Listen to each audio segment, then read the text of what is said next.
नमस्कार मित्रांनो, स्वागत आहे तुमचं वैभव माने टेक मराठी या युट्यूब चॅनलवर। तुम्ही तुमची आयडी दुसऱ्याच्या आयडी मध्ये सर्च केल्यानंतर रिस्ट्रिक्ट प्रोफाइल असं दाखवत असेल, हे असं का दाखवत आहे चला सांगतो। तुम्ही तुमची प्रोफाइल एडिट करत असताना तुम्ही कुठेतरी तुमचं एज टाकलेलं असतं। तुम्ही जे एज टाकलेलं आहे त्यापेक्षा कमी एज वाल्यांना तुमची आयडी दिसतच नाही। हे कसं ठीक करायचं चला तर मग मी तुम्हाला सांगतो। सर्वात पहिल्यांदा तुम्हाला काय करायचंय, तुम्हाला काहीच करायची गरज नाही, मला सबस्क्राइब करून घ्या, मी पुढचं सर्व सांगतो। स्क्रीनवरती रेकॉर्डिंग चालू केलेली आहे। आता मी तुम्हाला दाखवतो आपली आयडी दुसऱ्याच्या इन्स्टा आयडीवरून सर्च केल्यानंतर कशी दिसते।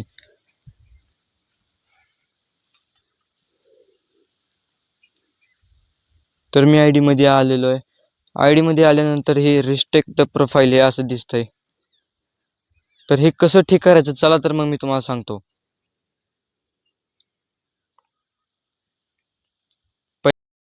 सर्वात पहिल्यांदा तुम्हाला तुमच्या प्रोफाइल वरती यायचंय। प्रोफाइल वरती आल्यानंतर वरी 3 डॉट दिसतात त्यावरती टच करायचंय। नंतर वरती स्क्रोल केल्यानंतर अकाउंट टाइप अँड टोल्स यावरती टच करायचंय। नंतर ऑदर्सवरती टच करायचंय।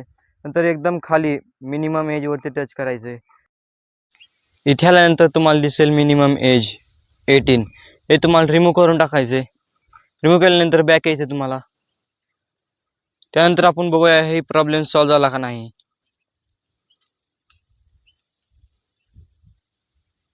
सर्च करतो वैभव। तर हा जो प्रॉब्लेम येत होता हा आपला सॉल्व्ह झालेला आहे। माझ्याकडे दुसरा मोबाईल अवेलेबल नसल्यामुळे मी डायरेक्ट स्क्रीनवरती रेकॉर्डिंग चालू केली। व्हिडिओ कसा वाटला कमेंट मध्ये नक्कीच सांगा, आणि अजून तुमचे काही प्रश्न असतील तर तुम्ही कमेंट मध्ये विचारा, मी त्यावरती नेक्स्ट व्हिडिओ बनवेन। आणि व्हिडिओ आवडला असेल तर व्हिडिओला लाईक करा आणि चॅनलला सबस्क्राईब करायला विसरू नका। जय हिंद, जय महाराष्ट्र।